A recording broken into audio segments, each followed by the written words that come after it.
Sallallahu ala Muhammad Sallallahu alaihi wasallam. Kenapa ada orang duduk atau berdiri bersama dengan kekasihnya bisa berjam-jam, tapi bersama Allah 7 menit pun tidak kuat? Berarti qalbunya yang ada masalah. Wa idza fasadat fasadal jasadu kulluh. Jika telah rusak kecocokannya, maka rusaklah semua yang di tubuh. Ala wahyal qalb. Ala bahasa Arab itu litanbih. Artinya ketahuilah gitu. Wahyal qalb itu adalah qalbu. Saya tidak mau berbicara ini qalbu secara kedokteran, walaupun hadis ini bisa dibawa ke ilmu tib, ilmu kedokteran. Tapi ini ilmu rohani. Al-qalb, kena kata qalbu di Quran lebih dari 100 kali dengan jamak dan mufrad. Ada lebih dari 100 kali, semua menyebutkan tentang ahwal rohani, bukan ahwal jasmani. Jadi jika ada dokter ngotot menggunakan hadis ini untuk perkara yang zahir, silakan. Tapi kita menggunakan hadis ini sesuai yang diturunkan Nabi Sallallahu Alaihi Wasallam. Jika si kalbu itu tawadhu, maka rukuknya terasa nikmat. Maka Bapak Saudara Allah, ketika imam itu kunut, tidak ada perasaan ingin keluar dari imam jika tidak berkunut. Perasaannya biasa aja. Bisa ikut kunut, bisa tidak. Tapi tidak ada perasaan ingin keluar dari imam. Imamnya ahli bid'ah. Nggak ada perasaan itu. Terbersih ada perkataan itu di kolbu, dia sudah rusak. Bagaimana mungkin di dalam sholat kita buruk sangka dan mengatakan seseorang itu buruk gitu. Betapa buruknya rohani ini.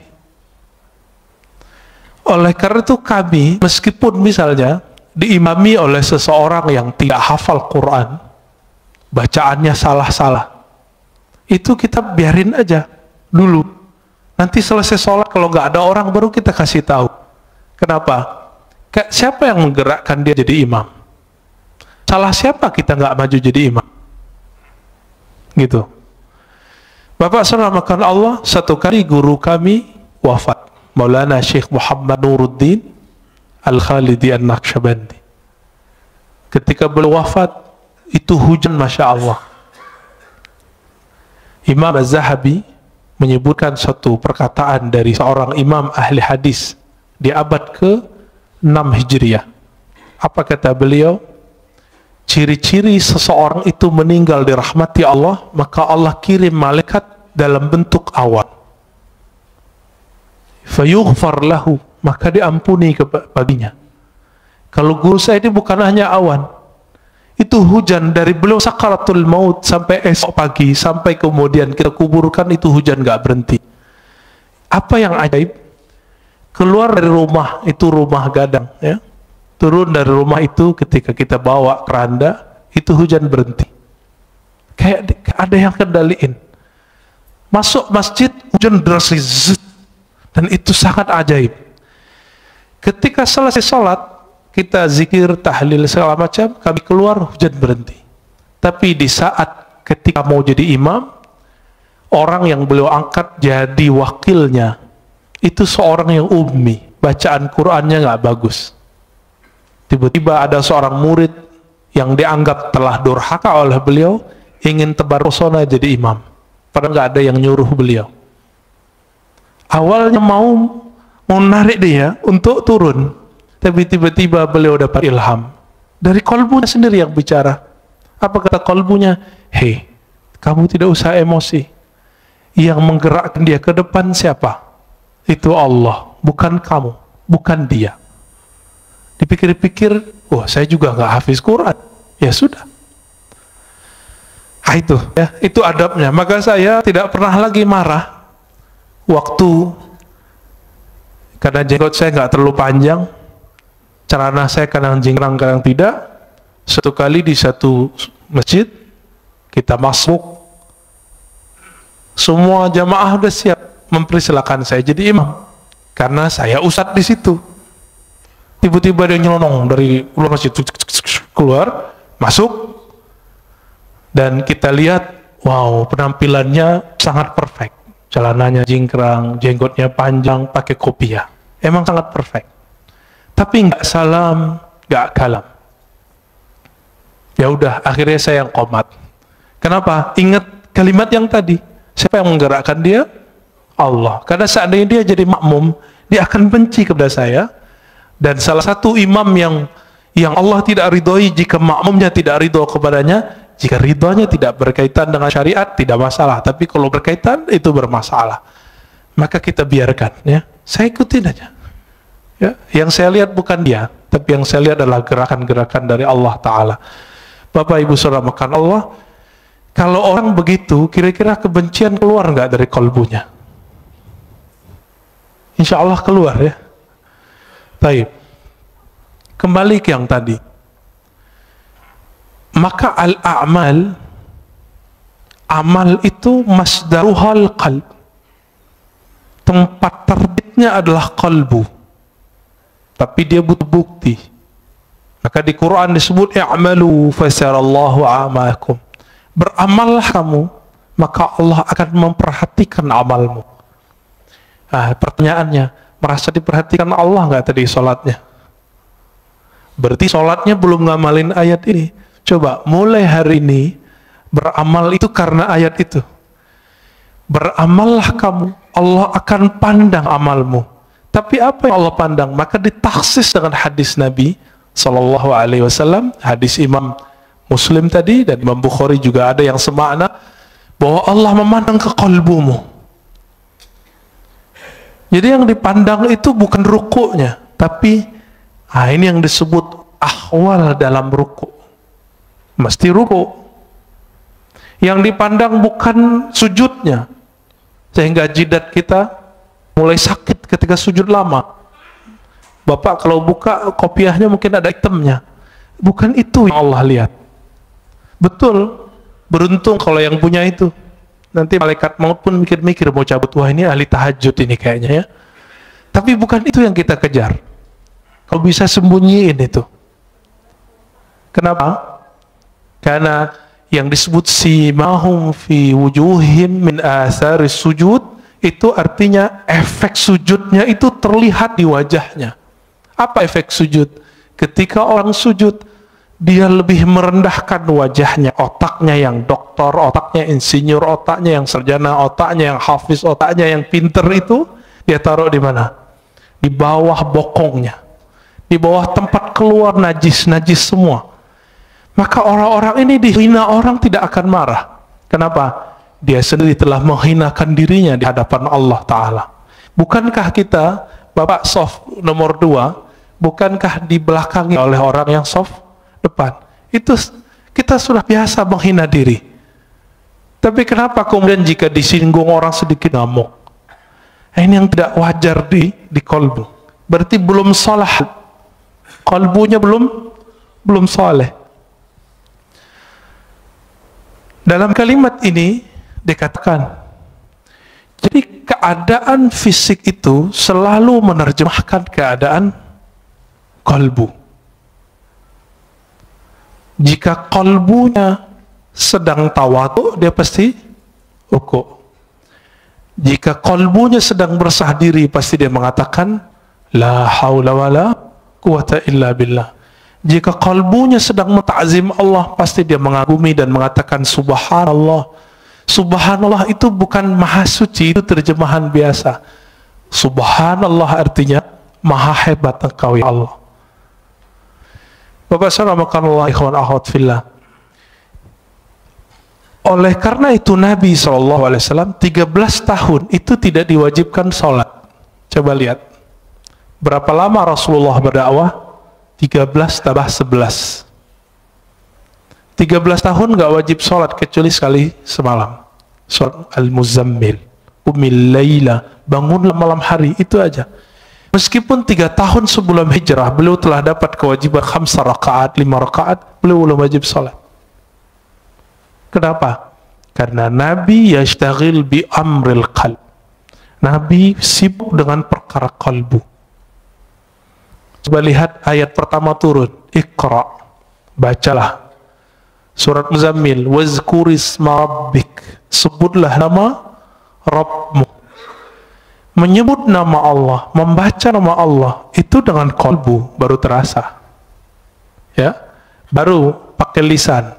Makanya beberapa ulama kita zikir ya Allah, ya Allah, Allah, Allah, Allah, itu ngamalin surat Al-Muzammil itu. Nggak usah pakai dalil-dalil aneh, itu dalilnya. Ini kan susah-susah debat, ya, nyari-nyari dalil. Karena ada ustadz yang mengatakan bid'ah zikir Allah, Allah. Kenapa? Zikir harus dengan kalimat yang jumlahnya kamilah, jumlah mufidah, kalimat yang lengkap. Memang kalimat Allah kurang lengkap.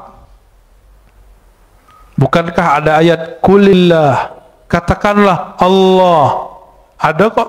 Dan itu satu kalimat, satu kata, tapi menilainya satu kalimat. Waladzikurullahi akbar, dan sungguh menyebut Allah itu lebih besar dari semuanya. Oleh karena itu Badi'uz Zaman Sa'id Nursi itu di bersalahnya yang jilid 6 mengatakan ulama-ulama ahli qalbu untuk menghabiskan ego al-ananiyah itu mereka hantam dengan menyebut nama Allah, Allah, Allah, dan itu ada efeknya. Apa nama yang dimasukkan ke dalam kolbu, itulah nanti keluar. Karena air yang dimasukkan ke dalam kendi, dalam gelas, jika putih keluarnya putih, jika hitam keluarnya hitam. Jika yang dimasukkan asma'ul husna, maka keluarnya adalah akhlak yang hasanah. Jika yang dimasukkan hubbud dunya, maka keluarnya itu tamak. Kalau ustadz itu lebih bahaya. Dai itu kalau hasadnya ulama itu bawa dalil. Coba lihat di YouTube itu. Itu membedain orang hasad nggak hasad gampang di situ. Ya, terlihat isinya kebencian, kebencian, kebencian. Sebanyak itu ayat yang mengajarkan bahwa mukmin itu bersaudara, ayo cari titik temu, tapi dia mencari perbedaan. Kita susah-susah untuk mengislah orang, dia bermujahadah, berjuang untuk memecah orang. Kawan kita ada di Meranti sana, namanya Ustadz Fauzi kalau nggak salah. Itu masuk ke suku Akit, suku asli pribumi, untuk mengislamkan orang sana. Tiba-tiba masuk satu kelompok kawan ini untuk nyalah-nyalahin semua. Akhirnya gagal lagi dakwahnya. Tapi kemudian beliau terus, yaitu diangkremin terus kayak ayam. Mereka kan datang cuma sesekali, ini datang terus, ya. Bahkan tinggal di situ. Itulah khuruj fisabilillah selama-lamanya di situ. Ya nggak butuh lagi khuruj 3 hari itu. Nggak butuh lagi khuruj 40 hari. Kenapa? Satu nafasnya telah khuruj. Satu nafasnya telah jihad fisabilillah. Siapa yang berani, Pak, meninggalkan tengah kota, pergi ke pelosok, tinggal di situ? Ya, saya pun nggak kuat. Ya, semoga Allah jaga dai-dai kita di pelosok, di perbatasan. Amin ya rabbal alamin.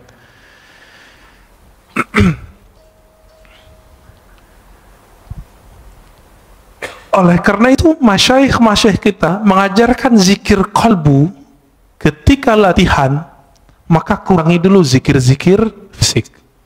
Dulu kami latihan 40 hari, itu cuma zikir qalbu. Yang wajib-wajib kita nggak boleh tinggal. Sholat jamaah 5 waktu, sholat Jumat, yang itu kita kejar terus. Tapi kerjanya ngapain? Setelah sholat zikir, setelah zikir zikir, setelah zikir zikir, setelah zikir zikir, sampai tidur pun zikir. 40 hari 40 malam. Kami kurangi makan, kurangi tidur, kurangi macam-macam kata-kata orang sekitar. Ngapain itu? Itikaf kan 10 hari doang kok 40 hari. Dia lupa Nabi Yunus itu itikafnya di dalam perut ikan berapa hari? 40 hari. Nabi Musa di Tur Sina 40 hari. Nabi Muhammad SAW di Gua Hira juga 40 hari, dan itu rutin terus. Jadi kalau ingin mewarisi rohani Rasulullah SAW, minimal apa yang telah beliau fikskan 10 hari. Bisa nggak ninggalkan dunia 10 hari sebelum betul-betul kita meninggalkannya? 10 hari nanti bisa nggak Pak? Tapi handphonenya off, tidurnya dikurangi, makannya dikurangi. Maka harus ada tim gizi ketika orang itikaf. Di sini ada dokter, ada ahli gizi. Silakan Pak ngobrol nanti. Kurangi makan daging, boleh makan daging. Tapi kalau cuma itikaf makan daging, syahwatnya besar, nggak bisa ngapa-ngapain. Maka disebutkan taklilut ta'am, mengurangi makan, termasuk memilih makan-makan yang ringan-ringan. Maka kami 40 hari itu, sampai hari ke-20 vegetarian. Hari ke-21 baru makan daging. Karena ngobrol dengan dokter. Kata dokter, sel-sel itu kalau nggak dapat daging selama 20 hari, maka dia akan makan yang ada di tubuh. Padahal itu udah tertulis oleh Maulana Khalid Al-Baghdadi dalam kitabnya. Beliau bukan dokter, tahu dari mana coba? Tapi dapat ilham.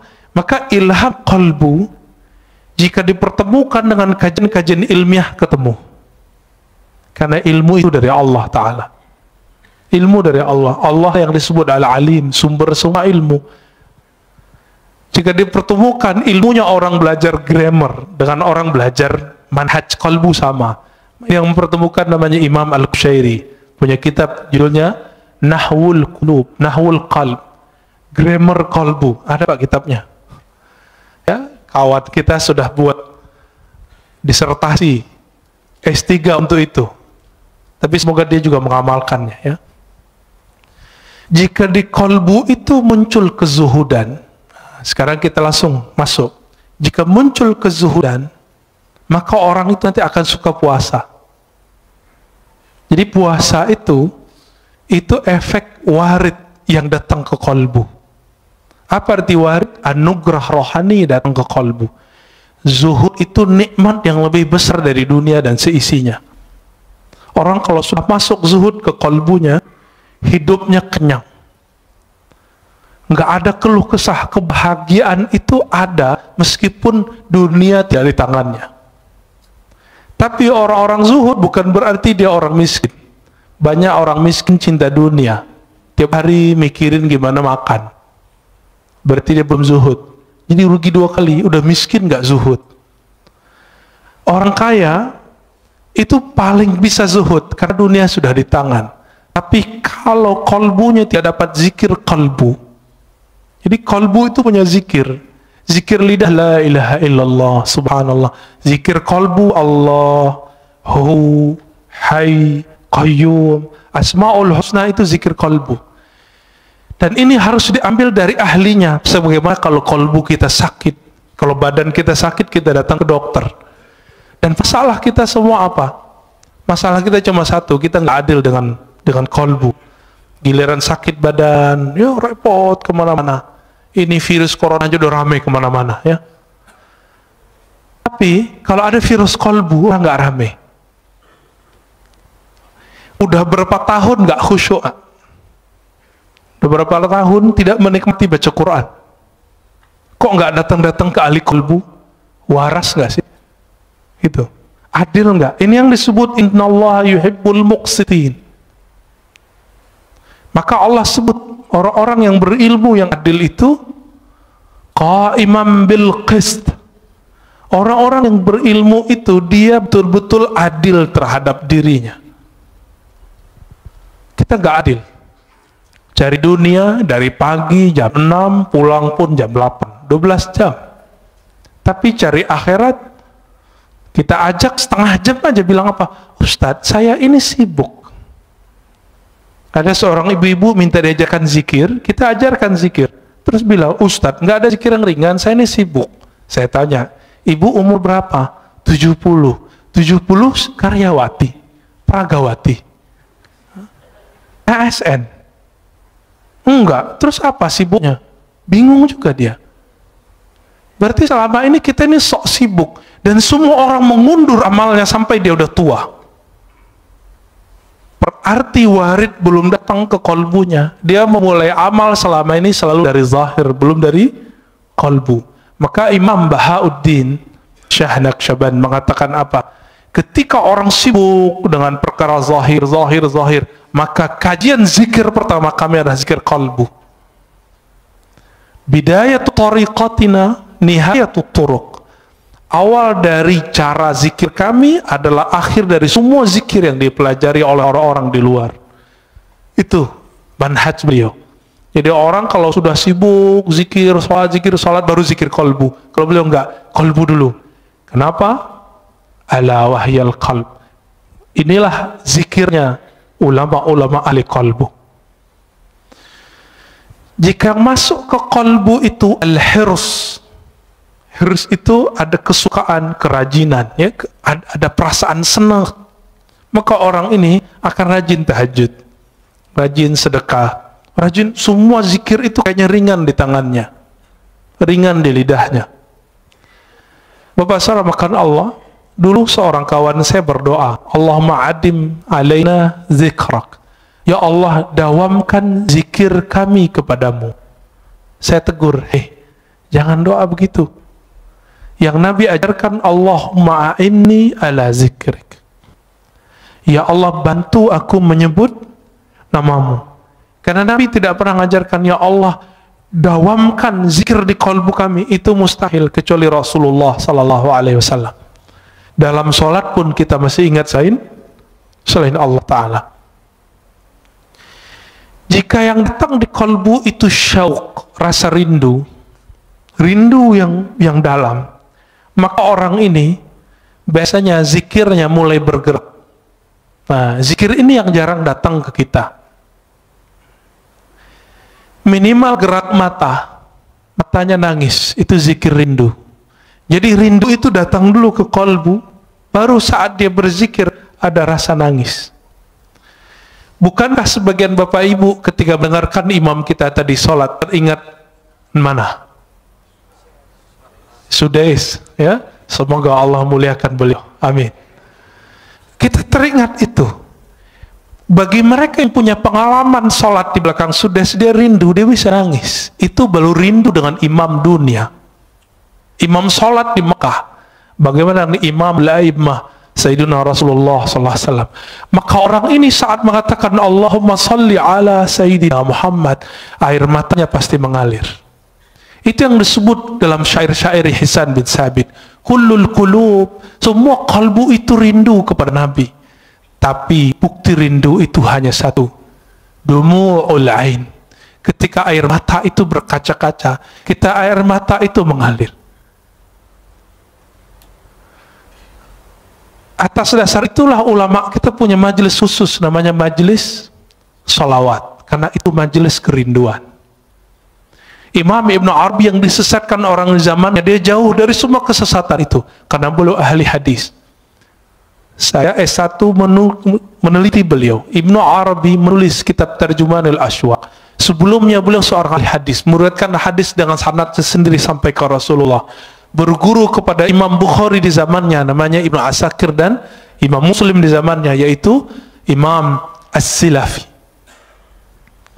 Imam Ibn Arabi nulis Tarjumanul Ashwaq, terjemahan para perindu, kalbu yang merindu, dan salah satunya di situ ada kerinduan kepada Rasulullah Sallallahu Alaihi Wasallam. Orang yang rindu kepada Rasulullah pasti dia rindu kepada orang yang membuat dia rindu kepada Rasulullah. Siapa yang mengajarkan kita rindu kepada Rasulullah? Guru-guru kita. Guru-guru ini yang mengajarkan rindu. Maka rindu kepada Rasulullah itu bersanad. Ini yang Nabi katakan, tuba liman ra'ani wa amanabi. Tuba liman ra'ani wa liman ra'aman ra'ani. Beruntung orang yang memandangku. Kalau nggak ketemu aku, dia ketemu murid-muridku atau murid dari muridku. Ini yang disebut tuba. Bagaimana Bilal ibn Rabah ketika Omar datang ke Damaskus, Bilal dipanggil, wahai Bilal, kami rindu Rasulullah. Apa kata Bilal? Lalu apa yang harus kau lakukan? Kata Omar, tolong engkau azan, ingatkan kami kepada azannya di zaman Rasulullah SAW. Lalu dia azan. Setelah sekian lama Rasulullah wafat, dia nggak mau azan. Kenapa? Setiap kali dia azan dia bisa pingsan. Itulah rindunya seseorang perindu. Dia bergerak, badannya bergetar ketika rindu. Kalau dia kuat, dia bisa terus. Jika tidak, dia pingsan. Dan Bilal bin Rabah sampai di asyhadu an la ilaha illallah, sampai di asyhadu anna Muhammadar Rasulullah. Ketika sampai di bagian itu, dia tidak sanggup lagi menahan tangisnya. Dia berhenti, tersenduh-senduh, baru dia lanjutkan. Bahkan di riwayat lain beliau pingsan. Itulah para perindu. Makanya zikirnya para perindu itu ada 3. Jika di mata dia menangis, jika di tubuh dia bergerak, jika tidak kuat maka dia pingsan. Inilah zikir-zikirnya qalbu. Karena sebab syauq datang, rasa rindu itu datang. Dan rindu itu sumbernya satu, al-mahabbah, rasa cinta kepada Allah dan Rasulullah. Bapak saudara makan Allah, terkadang kalau orang rindu itu gombal, benar nggak? Kalimat-kalimatnya aneh-aneh. Dalam ilmu zikir, ilmu qalbu disebut dengan syatahat. Apa arti syatahat? Kalimat yang lompat dari mulut karena gejolak-gejolak rindu dalam kalbu. Jika seseorang merasakan rindu tersebut, maka muncullah syatahat. Inilah yang muncul pada Imam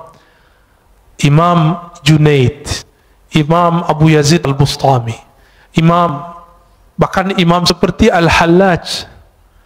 Al-Hallaj mengatakan, ma fi jubbati illallah, di jubahku hanya ada Allah. Dia tidak dihukum karena ngomong itu, tapi dia ketika mengatakan haji itu cukup di rumah, tapi itu ternyata bukan perkataan dia. Jadi dulu karena buku tidak ada copyrightnya, setelah itu bukunya tentang asrar haji disalin oleh orang tertentu, lalu ditambahkan di situ, haji tidak perlu ke Mekah, cukup di rumah. Ketika dihakimi, dibawa ke pengadilan, Al-Hallaj ditanya, ya Hallaj, hadza kitabuk, hei Hallaj, ini kitabmu? Hallaj mengatakan, oh itu judul kitabku, tapi dia tidak tahu isinya. Langsung hakimnya mengatakan, taib, kamu zindik, kamu fasik, langsung divonis esok hari dipenggal. Al-Hallaj wafat tahun 309 Hijriah. Kata Imam Al-Ghazali, seandainya aku jadi qadhinya, jadi hakimnya, tentu aku tidak akan mau hukumi gantung baginya. Itu kata Imam Ghazali. Tapi ya sudah, ya, tilka ummatun qad khalat laha, ya, ma kasabat. Kita lanjut sampai jam berapa? Masya Allah. Nanti sholat syuruknya diundur, ya. Ngaji lebih afdal daripada sholat. Imam Ibnu Majah meriwayatkan dari Nabi SAW bahwa mempelajari satu bab ilmu lebih afdal dari sholat 100 rakaat. Ya. Baik. Jika yang muncul di qalbu itu al-khauf, dia juga nangis. Apa arti khauf? Rasa takut. Tapi bedanya, al-khauf ini beda dengan syauq. Jika syauq bikin orang bergetar, tapi kalau khauf tidak, bikin orang diam. Ada lagi raja. Raja itu harap. Jika orang berharap, Allah menerimanya. Bapak saudara makan Allah, kita ini semua punya dosa, benar nggak? Mulai dari ujung rambut sampai ujung kaki. Tapi apakah dengan dosa itu kita berhenti beramal? Enggak. Masih ingat Salahuddin Al-Ayyubi? Salahuddin Al-Ayyubi, seorang pejuang hebat, raja di zamannya, sultan, itu pernah meminum khamar. Kata Imam Zahabi dan Siyar A'lamin Nubala, kana yashrabul khamr. Dulu Salahuddin ini nggak solah, nggak bagus. Ngapain dia? Namanya kan Ayub atau Yusuf, ya. Salahuddin ini dulu suka minum khamar. Orang kalau minum khamar pasti zina. Orang zina ya lanjut judi, semuanya lengkap. Nakalnya bukan main. Maka jangan, kalau ada anak muda hari ini malam-malam kita lewat, dia minum khamar, dia jahat, jangan benci dulu. Siapa tahu nanti dia jadi mujahid fi sabilillah. Jangan benci dulu. Ya, tadi kita pas lagi nyetir, tiba-tiba ada yang, ya anak orang pakai motor truk-truk, ya suka-suka dia. Saya mikir, jangan-jangan ini Salahuddin. Menghibur diri. Biar husnuzan, biar gak benci, siapa tahu. Kita punya sahabat, dulu peminum, suka narkobaan, sekarang Masya Allah, amal zikir, banyak. Bahkan ada yang sudah menjadi ustadz, banyak, ya. Jadi jangan hukumi orang dengan waktu dia bermaksiat. Siapa tahu itu maksiat terakhirnya. Jangan pernah sucikan orang dengan amalnya. Siapa tahu itu amal soleh terakhirnya. Besok dia maksiat terus. Tapi semoga itu tidak terjadi. Maka Bapak Saudara makan Allah, jika di Quran lebih dari 100 kali Allah membicarakan kolbu, kenapa ajaran-ajaran kolbu tidak dominan dalam kajian-kajian kita? Yang dominan apa? Kajian fikih, sunnah, bid'ah, ingin mempergi kolbu, tapi yang terjadi keras kolbu. Ini coba aja. Kita bertahun-tahun ngaji sunnah bid'ah. Apa yang terjadi? Kolbu keras. Keras bukan main. Karena Rasulullah awal ngajar orang bukan ngajar sunnah bid'ah. Yang pertama diajar oleh Rasulullah apa? Kolbu. Jadi kalau ada orang sibuk dengan sunnah bid'ah, dia salah berguru. Tapi kalau sudah selesai belajar kolbu, baru belajar itu. Jadi saya berbeda sedikit dengan banyak orang. Orang mengira belajar tasawuf itu setelah belajar fikih. Enggak. Bagi saya belajar tasawuf dulu, belajar fikih. Baru belajar akidah lebih awal ya. Akidah, tasawuf, fikih. Kalau enggak, yang terjadi nanti debat. Suatu kali Imam Fakhruddin Ar-Razi, pengarang kitab Mafatihul Ghaib, datang ke seorang ahli qalbu. Lalu ahli qalbu itu menyindir Fakhruddin yang punya tafsir sepanjang tangan saya ini. Namanya Mafatihul Ghaib. Dia mentafsir Bismillahirrahmanirrahim 1 jilid. Ini di sini ayat sudah berapa turun di sini, ya. Tapi beliau mentafsir Bismillah 1 jilid.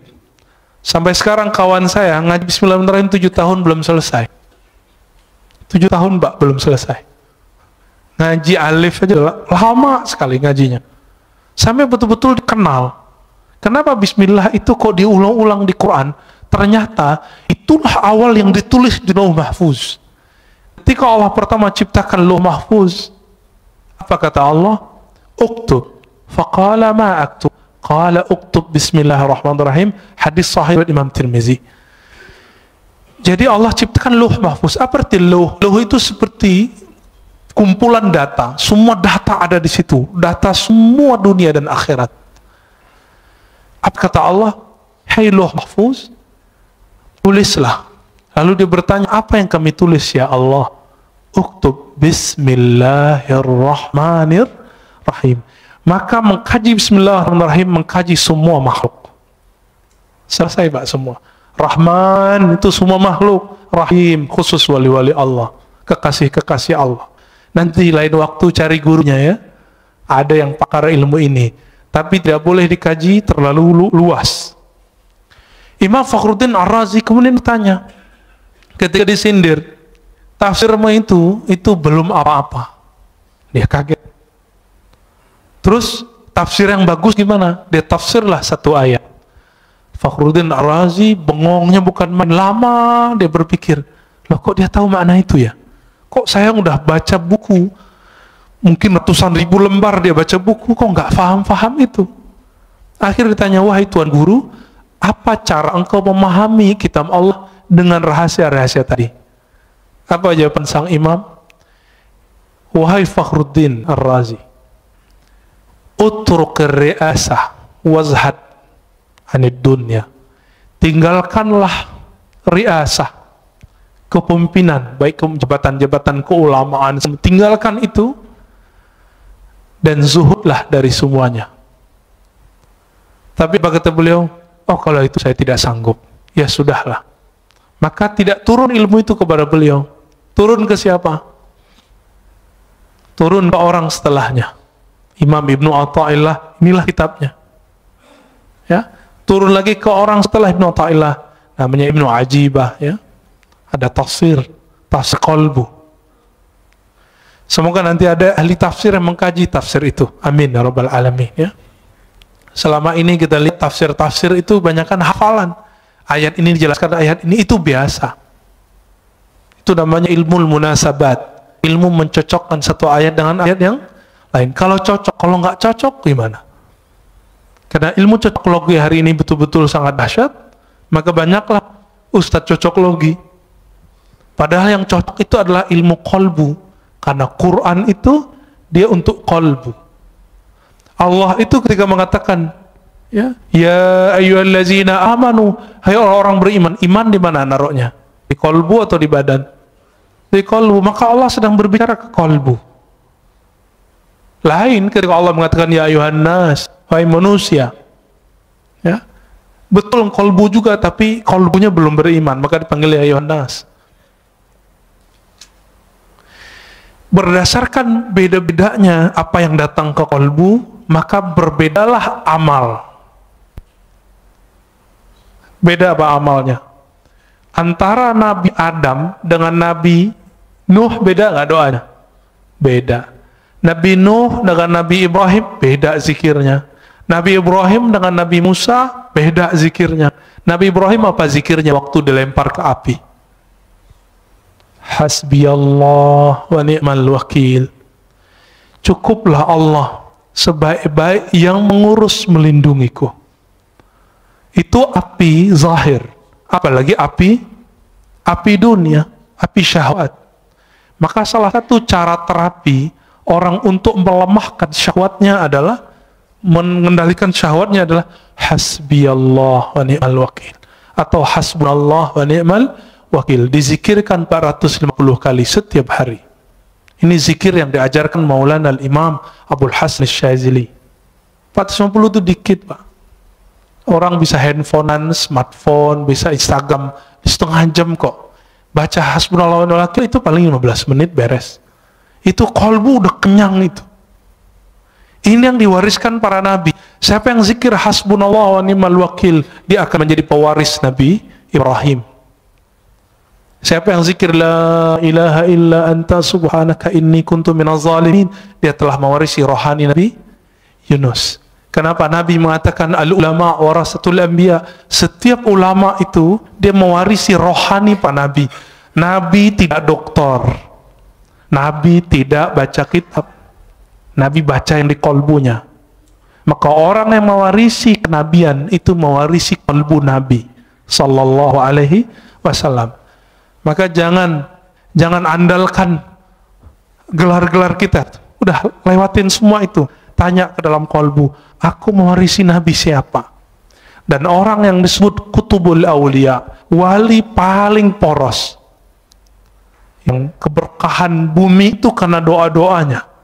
Jika Imam Ibrahim bin Adham mengatakan, ya ashabal hadis, wahai ahli hadis, tolong doakan kami. Bikum tudfa'anna al-masaib. Karena kalian musibah-musibah Allah jauhkan dari kampung kami.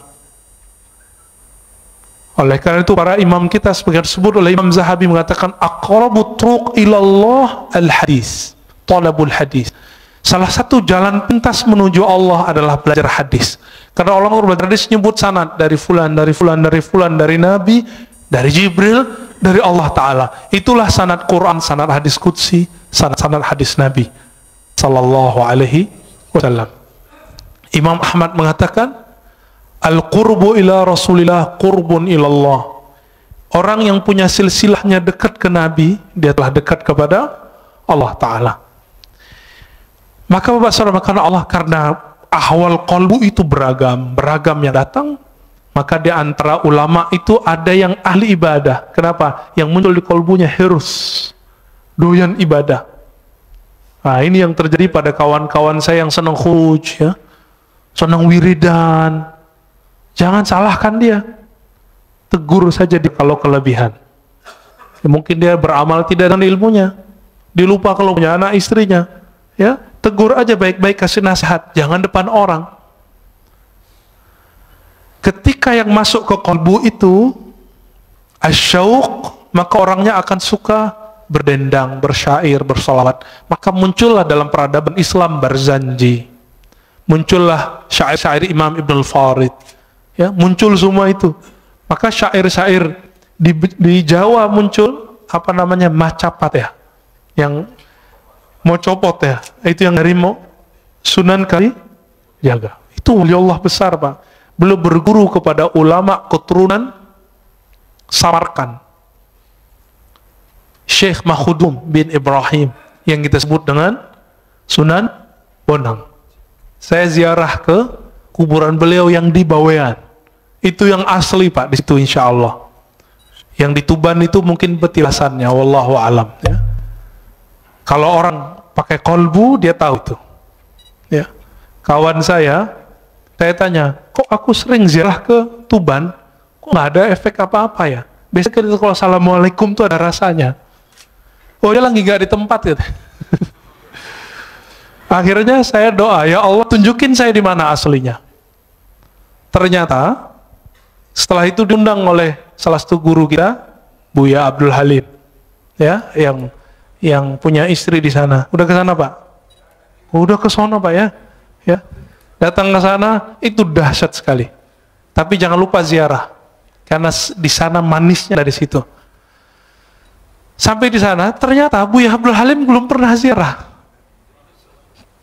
Saya tanya, Buya, anterin saya ya. Wih di sini ada dua. Ah bukan yang di tepi pantai, yang di hutan. Saya bilang gitu. Ya, akhirnya kita ke hutan. Nggak hutan-hutan amat kok Pak, hutannya kecil kok ya. Masuk dan itu terasa nikmat, terasa ada kontak batin. Karena jangankan para wali, para syuhada pun mereka tidak mati. Wala taqulu liman yuqtalu fi sabilillahi amwat. Dan itu hanya dirasakan oleh ahli qalbu. Cinta itu hanya dirasakan oleh orang yang cinta, sebenarnya benci dirasakan oleh orang-orang yang hasad. Maka kebeningan kolbu akan bisa merasakan ahli-ahli kolbu. Coba rasain Pak. Guru kami berpesan makna hadis, zurul kubur fa innaha tuzakkirul maut. Ziarah kubur karena itu bisa mengingatkan kepada kematian, lintas dimensi langsung maksudnya. Maka orang yang suka ziarah kubur, rohaninya akan tembus ke dimensi yang lain, masuk ke alam-alam yang lain, sadar atau tidak.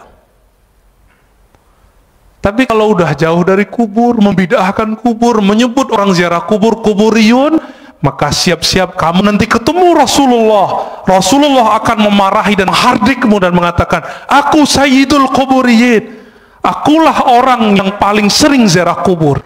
Nabi ziarah kubur kapan Pak? Malam. Dan hampir setiap nginep di rumah Aisyah radhiyallahu taala anha. Berani bilang Nabi sayyidul kuburiyin, penyembah kubur. Hati-hati, pemuja kubur, hati-hati. Semua yang kamu lafazkan Allah hisab. Kalau kolbu nggak nyampe, nggak usah ingkar. Imam Sya'rani telah nulis berkali-kali fakta beliau. Kalau kamu tidak paham, jangan ingkar. Sekali kamu ingkar, haramallahu alaika. Allah haramkan bagimu untuk merasakan itu.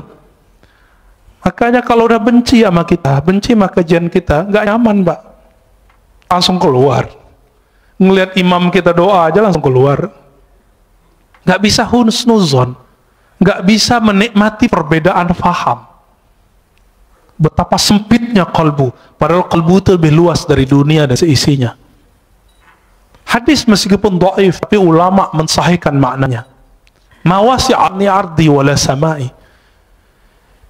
Aku ketika memandang ke langit dan bumi tidak sanggup menahan pandanganku. Itu yang disebut Allah ketika memberikan amanah kepada langit dan bumi, semuanya nolak.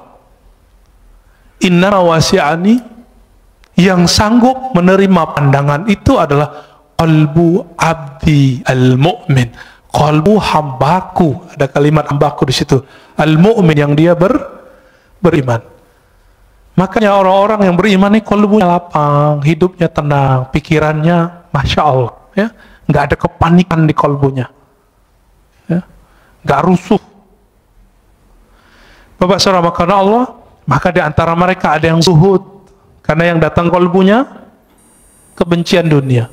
Di antara mereka ada yang muridin, ada yang wara, ada yang arif. Puncaknya nanti arif. Nanti tanyalah ke Kiai Ahmad Shadiq, itu arif itu apa sih?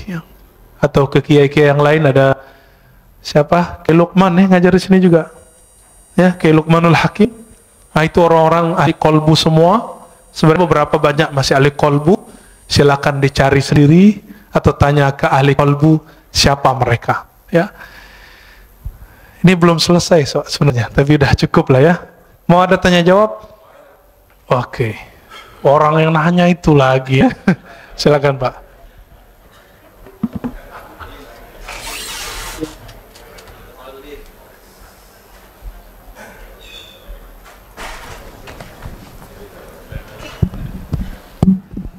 Terima kasih. Assalamualaikum warahmatullahi wabarakatuh. Yang pertama, ini masalah kolbu ini. Saya berusaha, pernah mendengar bahwa Al-Fatihah itu adalah obat dari segala penyakit. Sehingga begitu bangun tidur, pengen minum, ditiupkan Al-Fatihah. Tapi ada yang mengatakan dari segi medis meniup makanan itu adalah tidak baik. Jadi bagaimana kontradiksi dari satu? Dan yang kedua, satu dulu Pak. Kejawab nanti ya. Antara ahli medis dan ahli kolbu itu memang beda mazhab. Tapi yang beruntung yang mengerti ilmu kolbu plus mengerti ilmu cara niup. Orang baca Quran niupnya bukan gitu Pak. Ada caranya. Mau diajarin Pak. Bahasa Arabnya yanfus. Yanfus. Gitu beda. Itu bukan tiupan. Itu mindahin CO2 itu. Yanfus itu tiupan yang tidak ada rasa geraknya. Gitu. Yanfus. Mirip-mirip. Beberapa silat saya lihat itu dia punya latihan nafas, tapi itu lebay juga ya. Ini nggak apa-apa juga sih. Gimana? Ternyata bukan hanya itu yang penting. Bapak kalau saya kirimin WA, saya bilang, Bapak hebat ya, ahli tahajud, mujahid fisabilillah, semangat Pak. Tapi saya bilang, cemen lo, soalim. Itu di WA. Kalau Bapak baca ada efek nggak? Ngefek ke badan nggak? Waktu pengurus diteror waktu 2 tahun lalu atau 3 tahun lalu, karena mencoba menetralisir kajian, itu WA bikin rusuh itu Pak, bikin gundah. Bener nggak? Kalimat-kalimat itu punya energi kalau dibaca. Apalagi kalau dilafazkan, apalagi kalau dihembuskan. Kenapa? Karena energi-energi yang ada di situ dia bisa tersimpan. Ya. Coba lihat flash disk, dia bisa nyimpan data.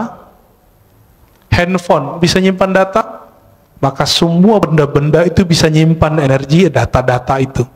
Semuanya bisa nyimpan data.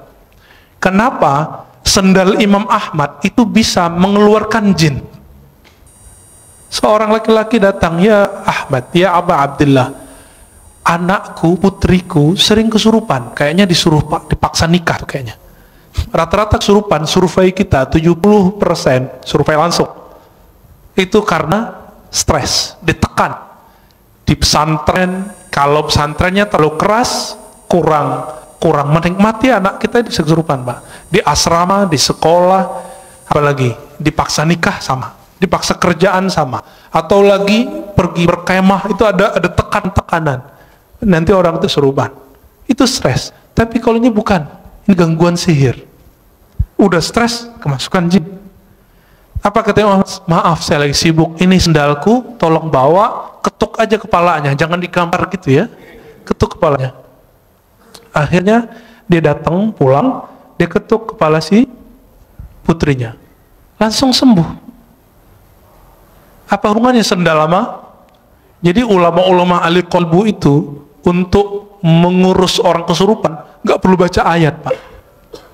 Karena dibacain ayat, jinnya juga hafiz. Diulang lagi hafalannya semua. Dia butuh memori kolbu yang tersimpan di situ. Maka caranya bukan dihembus, gitu Pak ya, ditiup. Ini saya tunjukin. Kita baca misalnya, Bismillahirrahmanirrahim. Itu aja. Dia cuma transfer data aja. Data kalimat Al-Fatihah dipindahin ke situ. Diiktikadkan, ya Allah, tolong turunkan keberkahan Fatihah ke Abu Sa'id Al-Khudri udah bertahun-tahun diajarkan Al-Fatihah oleh Nabi. Tapi satu kali sebelum pulang, Nabi panggil, ya Abu Sa'id, nanti sebelum pulang kamu temuin saya. Karena dia punya bakat ngobatin. Nggak semua orang punya bakat ngobatin, Pak. Jadi Bapak ini kalau nggak punya bakat ngobatin, walaupun hafiz Quran, apalagi cuma hafil qul huwallahu ahad, jangan coba-coba ngeruqyah. Abu Sa'id orangnya berani, nekatan orangnya. Apa kata Nabi? Nih, saya kasih kamu hadiah. Ditunggu-tunggu, ternyata yang dibaca Nabi apa? Al-Fatihah.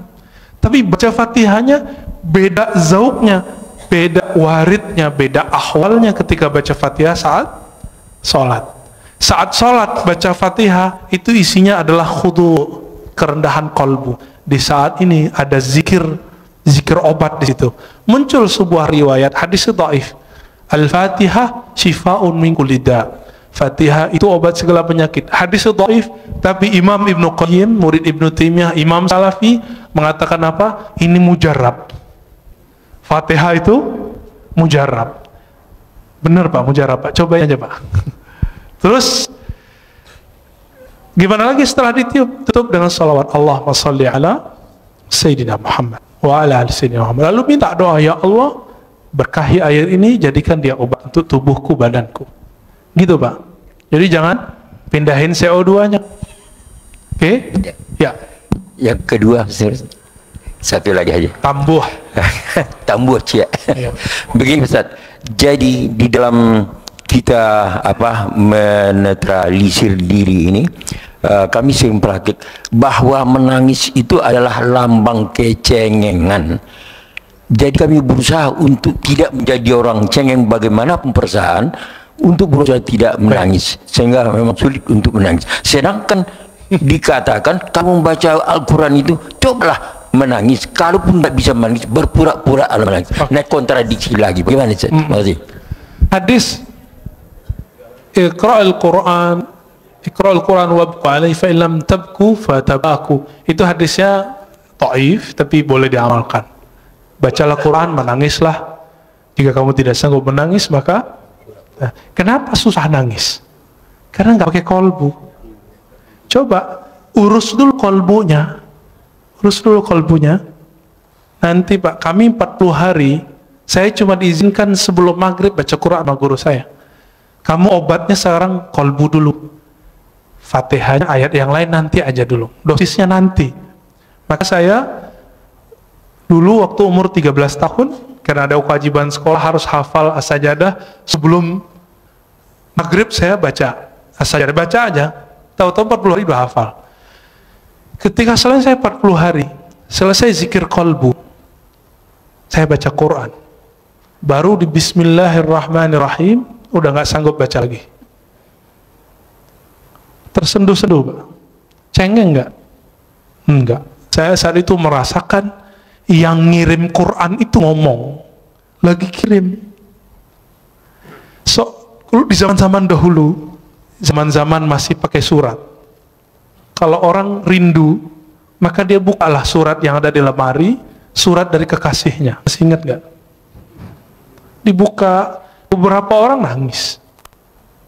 Dulu saya masih ingat, bapak saya pertama saya ke Jakarta, itu kirim surat, Ananda gitu ya. Itu surat saya simpen itu. Sekarang karena pindahan nggak tahu nih, masih ada, kayaknya masih ada. Ya. Kalau saya rindu, dulu kan belum ada handphone seperti sekarang. Saya buka aja itu bisa nangis Pak. Kalau surat dari ayah ibu bisa bikin nangis, bagaimana dengan Allah yang mewasiatkan untuk berbuat baik ke ayah dan ibu? Lebih nangis lagi. Maka munculkan dulu zikir kolbunya, baru kita Nah, inilah ayat pertama. Iqra bismi rabbik. Bacalah nama Rabbmu. Jangan pakai dengan. Dengan itu kalau bahasa Indonesia kesannya dengan nama. Kesannya beriringan. Padahal bi di situ li taukid. Bacalah benar-benar nama Rabbmu. Siapa nama Rabb kita? Allah. Itu zikirnya. Allah. Terus semakin kuat menabung nama Allah itu, karena Allah itu besar, maka akan muncul tangis. Tangis itu nggak cengeng, Pak. Tangis itu satu tetesnya mampu memadamkan api neraka. Cengeng nggak? Yang cengeng itu nangis kemana-mana, nggak bisa memadamkan api neraka. Api kemarahan istrinya nggak bisa marah, Pak. Ya.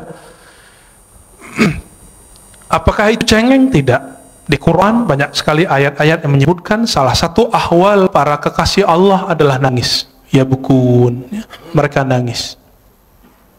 Bahkan ada sindiran orang yang suka ketawa, ya. Tertawalah sedikit, nangislah banyak. Ada ayatnya. Ini terakhir, Pak. Imam Al-Hafiz Abdul Awwal Abul Waqt As-Sijzi Al-Harawi, guru dari Ibnul Jauzi, guru Imam ahli hadis, pakar hadis palsu, didatangi oleh seseorang. Dia pengarang kitab Arba'un Al-Buldaniyah. Ketika dia datang, dia bilang, wahai tuan guru Abul Waqt Abdul Awwal, aku sudah lama ingin ngaji kepadamu, dan aku beruntung dapat keberkahan semajlis denganmu. Mendengar itu, Imam Abdul Awwal langsung nangis. Apa kata beliau? Lau arafta, kalau engkau mengenal aku, mazurtani, engkau tidak akan ziarahi aku. Kalau engkau tahu aibku, engkau tidak akan memandang keberkahan ada padaku. Lalu beliau nangis dan semua yang hadir nangis. Apa kata beliau? Kami dapat hadis, ribuan kali dapat hadis, tapi kalimat yang barusan kami dengar lebih kami sukai dari semua hadis yang selama ini kami dengar. Baru sebutkan hadis. Dikasih makan nggak mau makan beliau. Kenapa? Sudah nangis duluan. Jadi majelisnya ahli qalbu dari dulu itu nangis. Dan Imam Abdul Awwal ketika sakaratul maut, murid-muridnya ngumpul. Apa kata salah satu muridnya? Gurunya ini zikir dalam kalbunya, tapi muridnya nggak dengar. Kata si murid yang agak kurang sopan, si muridnya dapat hadis, lakinu mautakum la ilaha illallah, talkinkan orang yang sakarat la ilaha illallah. Wahai tuan guru, bacalah la ilaha illallah. Kata si murid. Apa kata gurunya? Aku sudah di dalamnya, ngapain kamu tegur-tegur lagi? Aku lagi asik, jangan diganggu lagi. Lalu terus menyebut Allah, ya Allah. Dan ketika Allah itu terus dibaca, dan belum meninggal dalam keadaan menyebut ya Allah. Udah. Inti la ilaha illallah di mana? Allah. Kalau nggak ada kalimat Allah, ada nggak la ilaha illallah? Nah, inilah talqin pertama yang saya dapat dari guru saya, Syekh Muhammad Nuruddin, yang tadi saya cerita di awal, yang ketika beliau wafat jadi hujan lebat. Apa kata beliau? Zikir itu intinya satu, Allah. Kan semua zikir Allah melahirkan la ilaha illallah paling tinggi, lalu bawahnya Allahu Akbar, lalu bawahnya Subhanallah, lalu bawahnya Alhamdulillah, lalu di bawahnya la haula wala quwwata illa billah. Semuanya Allah, Allah, Allah. Maka kalau zikir nggak ada Allahnya, zikirnya hampa. Maka mulai dari zikir kolbu, insya Allah kolbunya selamat. Nanti Bapak bisa nangis, Pak. Ya. Ada lagi? Ini khusus majelis senior nih ya. Pantasan remisa buat majelis senior. Bismillahirrahmanirrahim. Ustaz. Ya. Assalamualaikum warahmatullahi wabarakatuh. Assalamualaikum warahmatullahi. Saya pagi ini dapat guru kolbu nih. Alhamdulillah. Ya, alhamdulillah. Guru Bapak di samping, Pak. Ini saya kenal beliau 40 tahun yang lalu, Pak. Yang ahli kolbu beliau, Pak. 40 tahun yang lalu bersama beliau saya. Alhamdulillah. Ustadz Siregar. Ya. Beliau masih bujangan waktu itu, Pak. Ya. Sekarang istrinya masih satu, Pak. Satu, alhamdulillah. Ya. Putranya satu. Tadi saya sempat ngobrol sama beliau, luar biasa. Tolong, Pak, pada saat Pak Ustaz menemukan belajar kolbu itu, siapa cerminnya? Sekian. Wassalamualaikum warahmatullahi wabarakatuh. Ini tanya bertanya itu, Pak, ya. Saya jawabnya dua. Tapi itu tergantung makomnya kita. Maka yang Bapak rasakan, yang guru Bapak katakan sebelumnya, itu belum tentu yang saya dapatkan. Oke? Kalau secara ilmu hadis, al-mu'min mir'atul li akhihi. Mu'min itu cerminan bagi saudaranya. Itu secara hadis. Tapi secara ilmu qalbu, cerminan hakiki itu adalah nur Muhammadiyah, nur Rasulullah sallallahu alaihi wasallam. Disitulah orang bisa bercermin. Orang bercermin ke Nabi itulah yang disebut bersanad. Kalau dia tidak punya cerminan ini, nggak punya sanad ini, dia tidak bisa memantulkan cahaya Allah tabaraka wa ta'ala.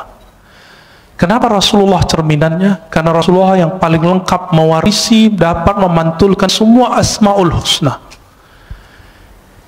Ada masuk air putih, keluar air putih. Masuk nama Ar-Rahman, maka muncullah kesayangan Rasulullah ke semua umat. Itulah wa ma arsalnaka illa rahmatan lil alamin. Muncullah Ar-Rahim, maka Nabi SAW mencintai. Itu surat laqad ja'akum Al-Bara'ah ayat terakhir, bagian 2 terakhir. Wa bil mu'minina raufur rahim. Wa bil mu'minina raufur rahim. Kawan hal-halaj, tapi beda mazhab, beda tariqah. Namanya Imam Asy-Syibli. Beliau itu ketika wafat dapat kabar dari seseorang. Seseorang ini memuliakan imam ini. Lalu ditanya dalam mimpi, orang ini bertemu Rasulullah. Wahai Rasulullah, kenapa engkau memuliakan Syibli? Apa jawaban Rasulullah dalam mimpinya? Bagaimana aku tidak memuliakannya? Dia telah menjadikan aku cerminannya. Setiap selesai sholat dia wiridkan, laqad ja'akum rasulun min anfusikum azizun alaihi ma anittum harisun alaikum bil mu'minina raufur rahim. Allah sebut Nabi dengan namanya. Rauf itu nama Nabi, nama Allah. Rahim itu nama Allah. Allah jadikan Nabi itu jadi cerminnya. Maka siapa yang bercermin bersenat kepada Rasulullah, qalbunya bercahaya. Maka ketika orang sholat Allahu Akbar, dia harus bercermin Rasulullah di depannya. Tapi siapa yang bertemu Rasulullah? Yang bertemu Rasulullah roh. Karena roh kita belum hidup, kita butuh seorang mursyid yang menghidupkan, membangunkan. Hei, bangun kamu. Maka guru kita juga berguru dengan bersyukur, berterima kasih kepada guru, baru disebut berterima kasih kepada Allah Ta'ala. Maka ketika orang berguru, itu cara bercermin kepada Rasulullah Sallallahu Alaihi Wasallam. Itu yang saya dapatkan. Mungkin yang Bapak dapatkan, guru Bapak dapatkan beda, ya. Tapi kalau ilmunya dari Allah pasti sama, beda-beda ibarah. Ya. Ya Ustaz, singkat aja. Assalamualaikum Ustaz. Terakhir Pak ya. Iya Ustaz. Ustaz, apakah betul Ustaz? Ya. Nabi Ibrahim alaihissalam itu dibakar. Kan sifat api itu diambil sama Allah menjadi dingin. Jadi pertanyaan saya ini Ustaz, betul nggak sih itu ibu-ibu yang sedang masak itu masakannya tidak ada matang karena sifat api tidak ditarik sama Allah. Oke. Itu terima kasih Ustaz. Jangan dipakai lagi Pak ilmu itu ya. Jangan dipakai lagi zikir itu. Zikir itu kata Imam Abu Ali Ad-Daqqaq kasilah, seperti pisau, seperti senjata. Sampai di tangan wali jadi karamat, sampai di tangan fasik jadi sihir. Sama-sama zikir, sampai di orang nakal jadi pelet, sampai di orang tamak, maka waqiahnya bukan untuk ketemu Allah, waqiahnya supaya ngumpulin harta. Dia rajin waqiah, rajin haji umrah. Sekarang umrah udah nggak boleh. Mau minta ke siapa lagi? Ini mau proyek nih, umrah dulu nih. Sekarang Allahnya nahan dulu, gak usah khawatir ya. Kita sedih, tidak ada orang umrah. Dalam sejarah umat Islam itu udah biasa. Bedanya dulu kaum Tartar datang nyerang, gak ada umrah, gak ada haji. Kalau sekarang yang nyerang virus ya, corona. Dulu ada ta'ud namanya. Dan jadi ini bukan kejadian pertama, dan ini bukan pertanda kiamat sebentar lagi, tahun ini sudah keluar Dajjal, bukan ya, itu hoax itu. Kalau ya dari dulu dong keluar Dajjalnya. Majelis kita jangan dirusak oleh hadis-hadis palsu. Salah satu hadis palsu yang berkembang hari ini adalah kalau Ramadan hari Jumat maka terjadi dentuman 15 Ramadan, muncullah dukhan, nanti kekacauan di Arab. Arab tuh udah kacau udah lama. Setelah Nabi wafat, para sahabat Khulafaur Rasyidin meninggal. Itu Arab sampai hari ini kacau. Gak berhenti, Bapak baca sejarah. Saya hobi baca buku-buku sejarah. Kitab Al-Bidayah wa Nihayah Ibnu Katsir 14 jilid kita khatamkan karena kita tahu kapan saja ada konflik. Ibnu Khaldun, ya, Rihlah Ibnu Battuta, Tarikhul Islam Ibnu Zahabi sama menyebutkan tahun yang sama, gak beda. Jadi nggak usah khawatir, insya Allah nanti Allah angkat, ya Allah marfa'anna. Maka doa kunut sekarang hampir wajib. Namanya kunut subuh plus nazilah. Ya, kalau bisa ditambahkan kepada imam, tolong kasih tahu, Allah fa'idfa'annal bala wal waba. Ya Allah, tolak bala dan wabah dari kami, wabah virus. Ya, insya Allah Allah jauhkan. Jadi kalaupun flu, insya Allah nggak corona Pak, insya Allah ya. Kalaupun kena, waqina syarra ma qadait. Apa arti waqina syarra ma qadait? Kalaupun kami kena, tapi tolong haluskan kenanya ya Allah. Insya Allah nggak parah. Kalaupun parah, Allah ambil nyawanya langsung biar nggak susah hidupnya. Gitu. Jadi jangan diamalin lagi Pak ya. Ya. Kalau ada teman Bapak kasih tahu, jangan coba-coba pakai zikir itu untuk menahan biar ibu-ibu nggak matang. Biasanya itu kalau orang ke resto tuh ya, dikerjain dapurnya. Di kampung saya dulu banyak. Sekarang orang-orang udah banyak yang soleh Pak. Ya.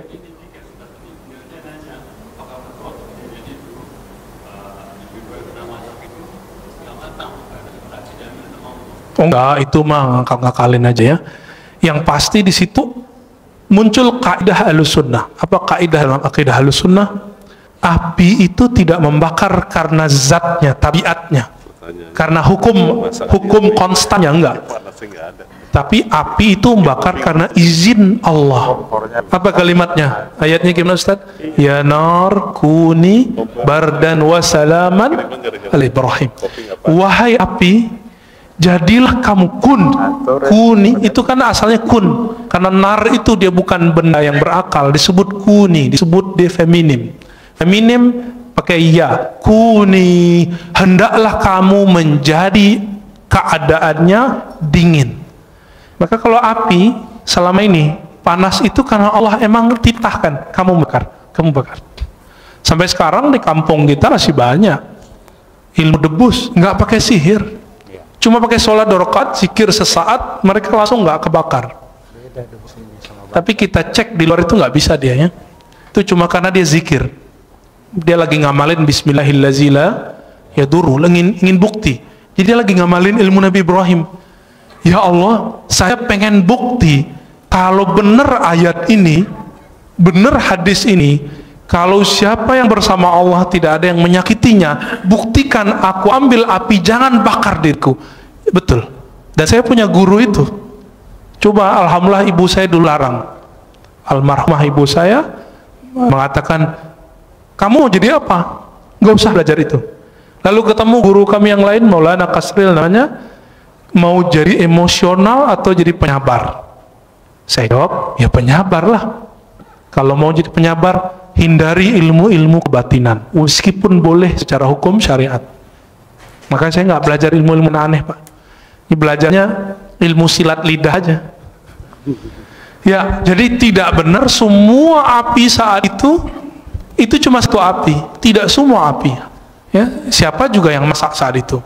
Ya, ngopi. Ya itu khayalan orang lagi mentafsir. Tahir Pak Mirwan. Assalamualaikum warahmatullahi wabarakatuh. Assalamualaikum. Tadi Ustaz katakan Sayyidina Umar ya minta kepada Bilal supaya azan mengingatkan kita kepada Rasulullah. Sallallahu. Kebetulan tadi juga imam kita Hasanuddin Sinaga jadi imam. Sinaga apa Siregar? Sinaga. Sinaga, sorry. Kita rindu suara beliau ini. Karena tahun 97 dulu beliau ini imam di sini. Alhamdulillah. Makanya kita rindu. Ini siapa yang bawa ini? Bang Adek tadi ya. Kalau bisa sering-sering bawa Bang Adek. Alhamdulillah. Yang kedua mengenai tunggu dulu. Alhamdulillah lupa. Iya. Tadi apa ya? Mengenai suluk tasawuf di kampung saya itu banyak, Ustaz. Oh iya. Cuma kami dulu sebagai pemuda menganggap ini ilmu Apa ini? apa ini pelajarin ini. Nah, Iya. setelah di Jakarta ternyata Pak Ustadz memberikan yang sebenarnya, ya bagaimana ilmu itu dilakukan, sehingga Pak Ustadz yang masih muda, masih seumuran saya, tapi emosinya tidak tinggi, sementara saya masih meletup ini. Gimana kira-kira Ustadz? Demikian. Assalamualaikum warahmatullahi wabarakatuh. Assalamualaikum warahmatullahi wabarakatuh. Betul, orang berguru, berlatih, bersanad, istiqomah, dia melewati umur fisiknya. Maka guru-guru kami, di mudanya mereka sudah jadi syekh. Syekh itu artinya orang tua. Dan saya dikasih gelar syekh oleh guru saya umur 27. Umur saya sekarang 34. Jadi masih jauh dibandingkan imam kita. Tapi umur 12 tahun saya sudah belajar zikir, alhamdulillah. Umur 13 kita riyadhah. Dan riyadhah itu latihan itu, riyadhah artinya latihan yang berulang-ulang. Kami kerjakan sampai hari ini. Sampai hari ini. Kami nggak perlu banyak-banyak ilmu, dikit tapi kami amalkan. Zikir itu dari pangkal sampai ujung, zikir intinya cuma Allah. Maka kami zikir Allah setiap hari. Itu aja setiap hari. Guru saya mengatakan, hei, kamu mau bahas apa saja, semua wali zikirnya ini. Betul, kita udah ketemu banyak wali-wali Allah, dan semua zikirnya ini. Nggak lepas dari nama ini. Dan ternyata inilah warisannya Nabi Muhammad SAW yang orang banyak lupa. Orang kalau nuzul Quran cerita apa, nggak cerita zikir. Ya, orang cerita zikir bahasnya sunnah bid'ah lagi, nggak jadi zikir-zikir. Ya, yang di kampung bapak itu, bapak yang Aceh kan, ya, itu ada Syekh Muda Wali. Syekh Muda itu gelar khas orang Sumatera Barat. Jadi orangnya masih muda, dia disebut Syekh, tapi muda, maka disebut Syekh Muda, Syekh Muda Wali. Tapi tinggal di Aceh, orang Jamek, tamu orang Aceh. Tapi mereka entah lebih tua dari orang Aceh, karena orang Aceh kan campuran. Ada India, Pakistan, bahkan macam-macam di situ. Arab apalagi. Jadi kalau orang Aceh rasis nggak boleh. Kenapa? Semua kita pendatang di tanah ini. Siapa yang tahu kita ini asli Jawa, Sunda, Padang, Kalimantan? Siapa yang tahu?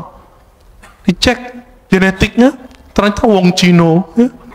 Ya, ini matanya mata sipit-sipit semua. Tapi benci Cina kan aneh. Benci Arab, ternyata hidungnya ada sedikit Arabnya. Tuh. Jadi kita nggak boleh rasis. Nah, baca Al-Hujurat berkali-kali, lita'arafu, nggak boleh di situ rasis. Bapak saudara maka Allah, Syekh Muda Wali itu dulu belajar ke Syekh Hashim Buayan. Seingat saya ya, beberapa syekh-syekh yang lain, kemudian langsung ngambil ke Jabal Abi Qubais di Mekah. Jadi dulu orang kalau mau suluk, itu itikafnya 40 hari.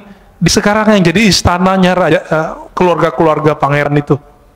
Depan Masjidil Haram itu ada Jabal Abi Qubais.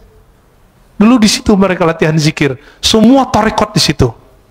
Terakhir yang masih mengijazahkan tarekat di sana itu Syekh Muhammad Yasin Al-Fadani.